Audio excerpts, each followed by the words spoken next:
मित्रांनो, आपण पोचलो आहे आता नाथद्वारा आहे. नाथद्वारा 3 किलोमीटर तिथे आहे शिवलिंग. खूप मोठी मूर्ती आहे शंकर भगवानाची. खूप म्हणजे खूप छान आहे. आणि इथे नाथ मंदिर आहे. आणि इथे राजस्थानवाले गुजरातवाले वगैरे खूप फिरायला येतात. आणि हे आहे मिराजवाल्याचे रेस्टॉरंट मिराजवाल्यांचं.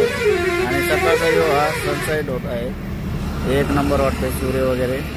आपले साहेब भेटले, म्हणले थांबा इथे गाडी होऊन.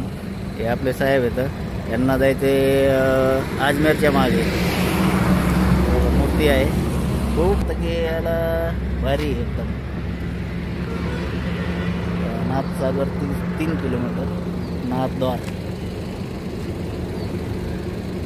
हे आहे मिरजवाल्यांचं रेस्टॉरंट. सकाळचा व्ह्यू बघा कसला आहे, छान सूर्य वगैरे निघाला आहे. बघा व्हिडिओ, एन्जॉय करा. कसं वाटतंय ते बघा. लाईक करा, सबस्क्राईब करा. एक नंबर मूर्ती आहे. तुम्हाला असं क्लोज करून टाकेल. छान वाटते. चला भेटूया, बाय.